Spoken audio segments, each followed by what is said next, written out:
بسم اللہ الرحمن الرحیم۔ حضرت صفور علیہ السلام حضرت شعیب علیہ السلام کی بیٹی اور حضرت موسیٰ علیہ السلام کی زوجہ تھی۔ آپ ایک دانش مند، فرمان بردار اور اطاعت گزار خاتون تھی۔ شادی سے پہلے آپ اپنے والد کی خدمت کرتی رہیں اور شادی کے بعد اپنے شوہر کی۔ آپ کی اور حضرت موسیٰ کی شادی کا واقعہ کچھ یوں ہے کہ مصر میں حضرت موسیٰ کے ہاتھوں اتفاقاً ایک اسرائیلی کی جان بچاتے ہوئے ایک قبطی قتل ہو گیا۔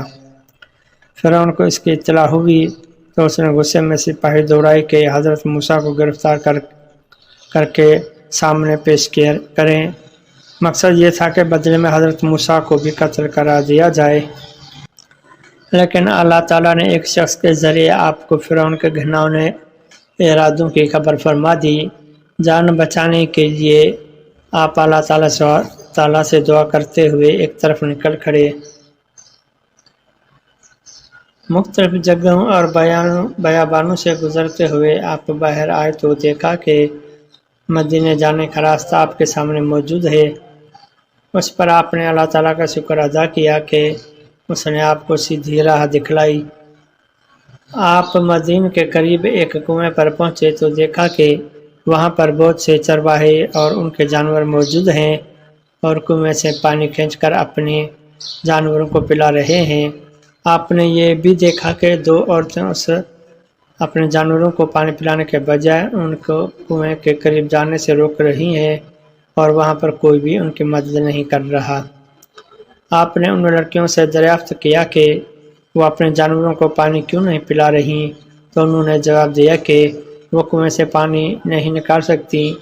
جب چرواہے اپنے جانوروں کو پانی پلا کر چلے جائیں تو وہ بچہ کچھ پانی اپنے جانور کو پلا دیں، اور یہ کہ ان کے والد صحت مند نہیں اور وہ بہت بوڑھے ہیں۔ اس پر حضرت موسیٰ علیہ السلام نے ان کے جانوروں کے لیے کنویں سے خود پانی نکالا اور ان کو پلایا۔ حضرت عمر رضی اللہ تعالیٰ عنہ کے بیان کے مطابق اس کنویں کو چراہوں نے ایک بڑے پتھر سے بند کر دیا تھا۔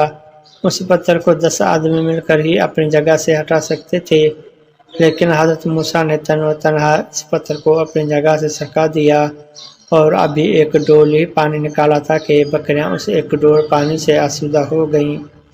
اس کے بعد آپ تھکے ہارے ایک درخت کے سائے تلے بیٹھ گئے۔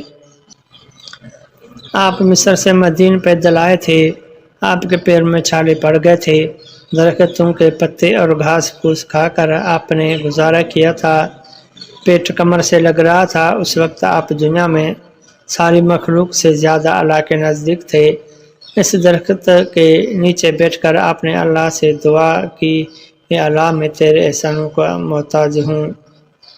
دوسری طرف دونوں لڑکیوں کی بکریوں کو جب موسیٰ نے پانی پلا دیا تو یہ اپنی بکریاں واپس لے گئیں اور انہوں نے اپنے والد یعنی حضرت شعیب علیہ السلام کو تمام واقعہ بتایا۔ آپ نے ان دونوں بہنوں میں سے ایک کو حضرت موسیٰ کو بلانے کے لیے بھیجا۔ وہ شرم و حیا سے جھجکتی ہوئی آپ کے پاس آئیں اور اپنے والد کا پیغام آپ تک پہنچایا اور بتایا کہ وہ آپ کے احسان کا بدلہ اجرت دے کر اتارنا چاہتے ہیں۔ حضرت موسیٰ دیار غیر میں بھی بھوکے پیاسے بے یار و مددگار تھے۔ اللہ تعالیٰ کے سوا کوئی آسرا نہ تھا۔ آپ اللہ سے کسی بہتری کی امید پر ان کے ساتھ چل پڑے۔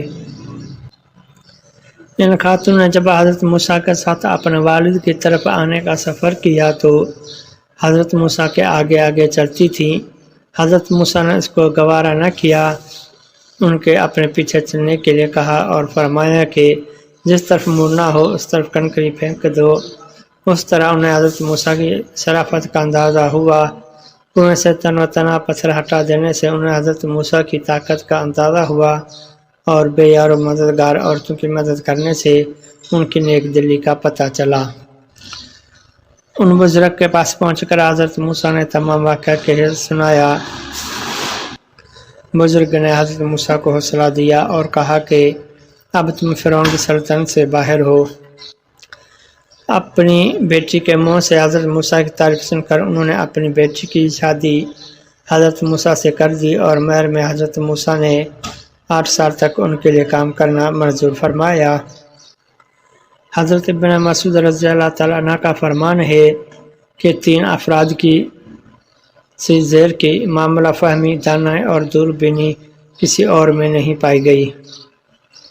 حضرت ابوبکر صدیق رضی اللہ تعالیٰ عنہ کی دانائی، جب انہوں نے اپنے بعد حضرت رضی اللہ تعالیٰ عنہ کو مسلمانوں کا خلیفہ منتخب کیا، حضرت یوسف علیہ السلام کو خریدنے والے مصری جنہوں نے بیک نظر حضرت یوسف علیہ السلام کو پہچان لیا اور گھر جا کر اپنی بیوی کو حضرت یوسف کا خیال رکھنے کا کہا، اور ان بزرگوں کی صاحبزادی کے جنہوں نے اپنے والد سے حضرت موسیٰ علیہ السلام کی سفارش کی کہ ان کو کام پر رکھ لیں۔ شادی کے بعد 10 سال تک حضرت موسیٰ نے ان بزرگوں کی خدمت فرمائی اور 10 سال بعد اپنی بیوی کو لے کر واپس وطن کی جانب روانہ ہو گئے۔ واپسی کے اسی سفر میں انہوں نے ایک درخت کے شاخوں میں خدا تعالیٰ کا نور چمکتا ہوا نظر آیا۔ انہوں نے اللہ سے ہم کلامی کا شرف حاصل کیا اور نبوت کا تحفہ لے کر اپنی زوجہ کے پاس لوٹے۔